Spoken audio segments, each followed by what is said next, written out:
Hello बच्चों, कैसे हैं आप सब लोग। हम लोग क्वेश्चन नंबर 3 सॉल्व करेंगे। क्वेश्चन नंबर 3 क्या कह रहा है बच्चों, देखिए। कह रहा है if two equal chords of a circle intersect within the circle, यानी कि कोई दो कॉर्ड्स हैं बच्चों सर्किल की जो आपस में इक्वल दे रखी हैं, वो सर्किल को बच्चों क्या करती हैं, सर्किल के अंदर ही क्या कर रही है, इंटरसेक्ट कर रही हैं। ठीक है। कह रहा है prove that the line joining of the point of intersection to the centre makes equal angle with the chord, यानी कि ये जो बच्चों पॉइंट ऑफ इंटरसेक्शन सेंटर से आप ज्वाइन कर दीजिए, ये कॉर्ड से जो एंगल बना रहा है ना बच्चों, एक ये वाला एंगल मान लीजिए और आप ये वाला, इसको आप नाम दे दीजिए। सपोज करिए यहाँ ये 1 है और ये क्या है, 2 है। तो हमें यही प्रूफ करना है, टू प्रूव एंगल 1 बराबर एंगल 2।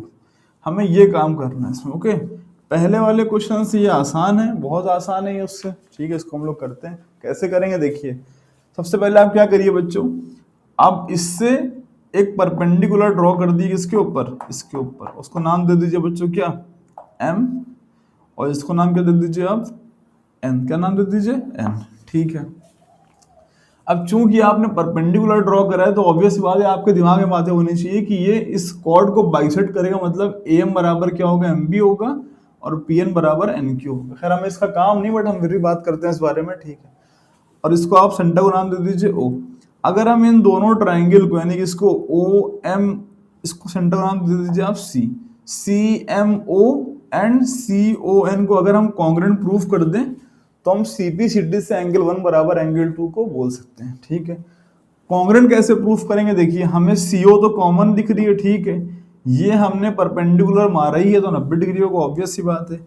और सी एम बराबर क्या होगा, सी एन क्या होगा। क्यों होगा, क्योंकि थ्योरम पढ़ा हमने क्या, कि equal chords are equidistant from the centre. हमने पढ़ के रखा है बच्चों क्या, कि दो कॉर्ड्स जो आपस में इक्वल हो वो सेंटर से क्या होती है, बराबर दूरी पर होती है। ठीक है, हो गया फिर तो ये। तो हम लिखेंगे क्या बच्चों, in a triangle C M O, in a triangle C M O and triangle C N O, triangle C N O. सबसे पहले बच्चों सीओ बराबर सीओ कॉमन है दोनों में, तो आप लिखो सीओ बराबर सीओ, और लाइनें आपस में क्या है, ये कॉमन है। ठीक है, कॉमन लाइन। ठीक है। उसके बाद बच्चों देखो ये वाला angle C M O, angle C M O बराबर किसके होगा, एंगल सी एन ओ के, एंगल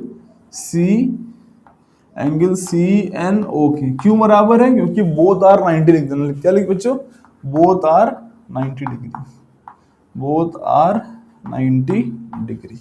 ठीक है।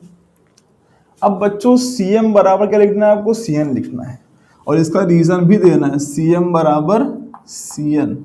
और रीजन बच्चों क्या है, कि लिख देना बच्चों कि हाँ इक्वल कॉर्ड्स लिख देना, equal chords are equi distance,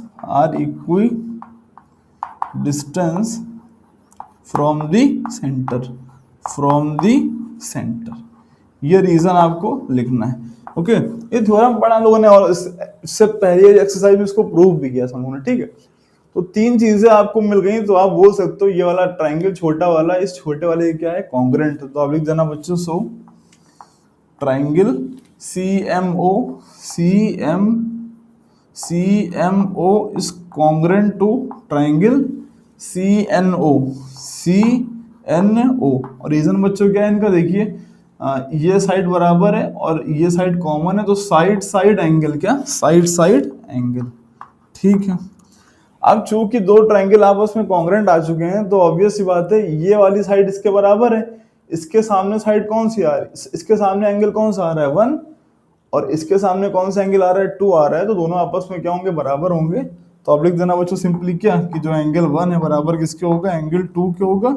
और रीजन क्या है, क्योंकि ये सीपीसीटी यानी क्या, ये करेस्पॉन्डिंग पार्ट्स हैं किसके, एक कॉन्ग्रुएंट ट्राइंगल के। आप सभी जानते हैं कि दो ट्राइंगल अगर आपस में कॉन्ग्रुएंट होते हैं तो उनके करेस्पॉन्डिंग पार्ट्स क्या होते हैं, इक्वल होते हैं।